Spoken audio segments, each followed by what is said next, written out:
There's a new king and queen in Las Vegas in Army of the Dead, and you don't want to be one of their loyal subjects. Viewer beware? Spoilers ahead. Zack Snyder's wild new movie takes audiences to Sin City after a government-created creature known as Zeus escapes confinement and quickly starts turning unsuspecting gamblers into bloodthirsty shamblers. Not only does Zeus take down the entire city with his infectious bite, but he also transforms one Las Vegas native into a queen, who helps him rule over his undead kingdom. It took a lot of prosthetics and makeup to make this gruesome twosome look so royally terrifying. But beneath their rotting exteriors, the actors portraying Zeus and the Queen are actually quite gorgeous. Here's a look at what these mighty biters look like in real life. Portraying Patient Zero in Army of the Dead is actor and stuntman Richard Cetrone, who has worked on a number of Zack Snyder's other films. In fact, he's had a role in every live-action movie Snyder has directed. Cetrone's relationship with Snyder started on Snyder's directorial debut, Dawn of the Dead, a clever reimagining of George A. Romero's film of the same name. Cetrone's considerable stunt skills can also be seen in Snyder's war epic 300 and his 2009 comic book adaptation Watchmen. In addition to those, Cetrone played CJ in Sucker Punch and Turan in Man of Steel. Cetrone went on to serve as Ben Affleck's stunt double in Snyder's other DC movies Batman vs. Superman: Dawn of Justice and Justice League, including the revamped, extended, and extremely popular Snyder Cut. After collaborating with Cetrone on those superhero spectaculars, Affleck continued to work with the stuntman, who contributed to both The Accountant and Triple Frontier. Cetrone doesn't just share Affleck's rugged good looks and chiseled chin either. He also has the actor's respect. After their fifth project together, Affleck shared a selfie with Cetrone on Instagram, calling him a quote, legend.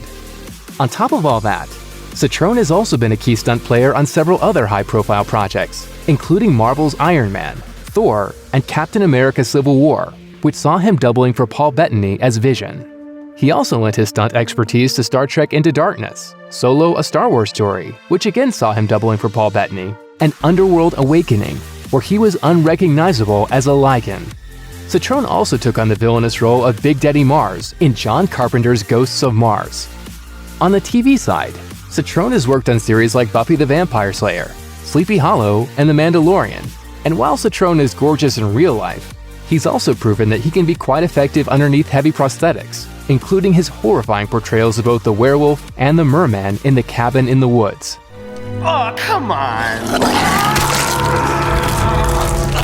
The actress portraying the Queen in Army of the Dead, Athena Parampil, is also quite striking underneath all of the goo and green teeth, especially when she gets into the groove with her dance and gymnastics routines. Parampil's talents as a dancer are well-earned, too. She first began training when she was only 11 years old. She's had an eye on Hollywood for a while as well. Parampil's first screen role was as one of the Cheerios on Glee, and she went on to bring her dance moves to the NBA court as a dancer for the Los Angeles Clippers. Since then, she has become an established actress and a stuntwoman. She's done stunt work on several prominent series, including Legion, Euphoria, and Animal Kingdom. Recently, Parampil's stunt skills helped make WandaVision a resounding success. On that show, she doubled for several actresses, including Kat Dennings and Kathryn Hahn. Not only did Parampil execute some incredible maneuvers in Army of the Dead, but thanks to her dramatic chops and chomps, she managed to make us feel sympathy for a flesh-eating zombie queen. Now that's a talent. Thanks for watching. Click the links in our video to watch more from Netflix Film Club. Subscribe to our YouTube channel to get the latest exclusive videos. Plus, hit the bell so you don't miss a single one.